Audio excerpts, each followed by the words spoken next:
Du côté de Valence, du côté de Servette, on sait un peu ce qui se passe. Du côté de Valence, par contre, par rapport au match aller, il n'y a que 4 joueurs sur la pelouse ce soir. Et il y en a donc 7 qui ont été changés. C'est énorme, mais c'est la preuve aussi que l'entraîneur Rafael Benitez a un contingent très large. Un contingent sur lequel il peut s'appuyer pour faire des changements perpétuels. Et c'est ce qu'il fait, il ne s'en prive pas. Au vu du match aller, eh bien l'entraîneur Benitez estime que son équipe, même avec ses joueurs qui sont plus ou moins des remplaçants, a de quoi passer et se qualifier dans la sérénité. On espère qu'il se trompe, l'entraîneur espagnol, mais en tout cas beaucoup de changements effectivement du côté de Valence, parce que par rapport au match aller, il n'y a que les 4 défenseurs, Pellegrino, Djukic, Carboni et Kuro Torres qui sont alignés ce soir. C'est-à-dire que tout le reste, tout le milieu de terrain et toute l'attaque a changé. Donc il y a beaucoup de changements. On se rappelle par exemple que Aymar, qui avait marqué le deuxième but, eh bien il est suspendu, il n'est pas là. Salva a été laissé au repos, c'est celui qui avait marqué, on l'a vu tout à l'heure, le troisième but. Eh bien Salva a été laissé au repos par l'entraîneur. Il n'a même pas fait le déplacement ici à Genève.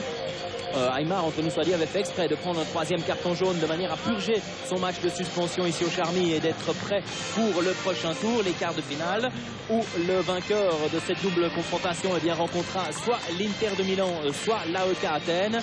L'Inter de Milan qui s'est imposé au match aller sur le score de 3-1. Et on le rappelle également, l'entraîneur de l'Inter de Milan n'est autre qu'Ernesto Hector Cooper, l'ex-entraîneur de Valence, qui avait mené cette équipe espagnole à 2 reprises en finale de la Ligue des Champions. Donc Valence se voit déjà jouer contre son ex-entraîneur, et on peut souhaiter que Valence fasse preuve d'un peu de présomption ce soir et que Servette sache en profiter. Oui, Yannick.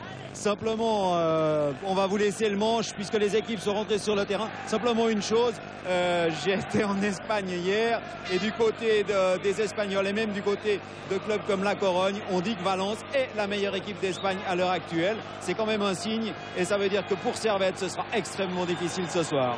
Alors effectivement, Valence est en tête de la Liga, faut-il le répéter. L'équipe de Valence que l'on découvre ici, donc avec un gardien remplaçant, c'est Palop qui joue. Il n'a pas beaucoup joué jusqu'à présent. 4 hommes en défense, c'est classique. Kuro Torres, Djukic, Pellegrino et Carboni. Au milieu du terrain, 4 hommes aussi donc, qui ont changé. Angulo, Marchena, De Los Santos et Vicente. Et 2 hommes en attaque, Caref et Sanchez. Voilà donc pour la formation de Valence que l'on a aperçu. Voilà donc l'équipe de Valence. Il y a quand même pas mal de changements, mais vous conviendrez avec moi que cette équipe, malgré ses nombreux changements, a quand même très fière allure.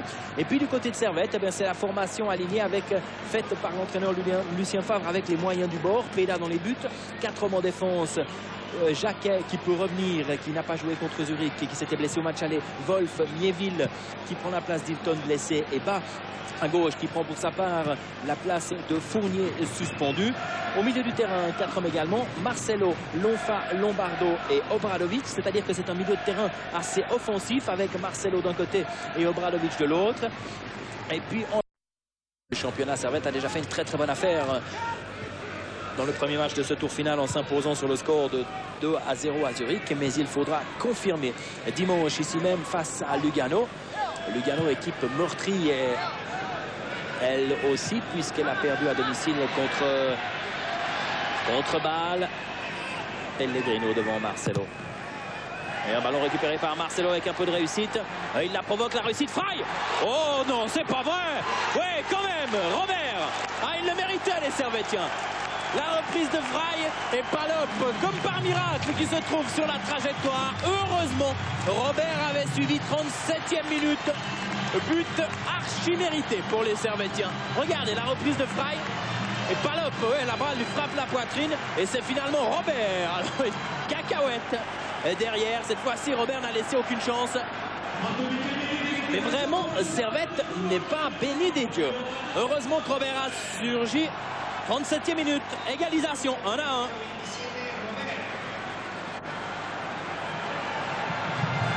Ah, il est beau celui-là. Il est beau. Grâce à Marcelo qui a fait preuve d'abnégation là-bas sur le côté droit. Et voilà, Servette qui peut se relancer. Bien joué de la part de Marcelo pour Londono. Alors, championnat d'Espagne, cela est vérifié. Il faudrait que je retrouve ma feuille.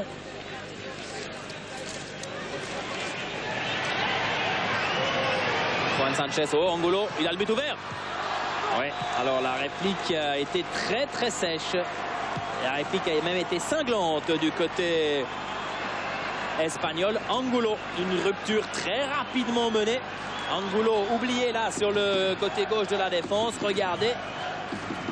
Oui, quelle maîtrise. Plat du pied parfait dans la lucarne des buts d'Eric Peda. Rien à dire. Et tout cela, ouais, à la 45e minute. Hein. Dommage, ça tombe mal encore une fois.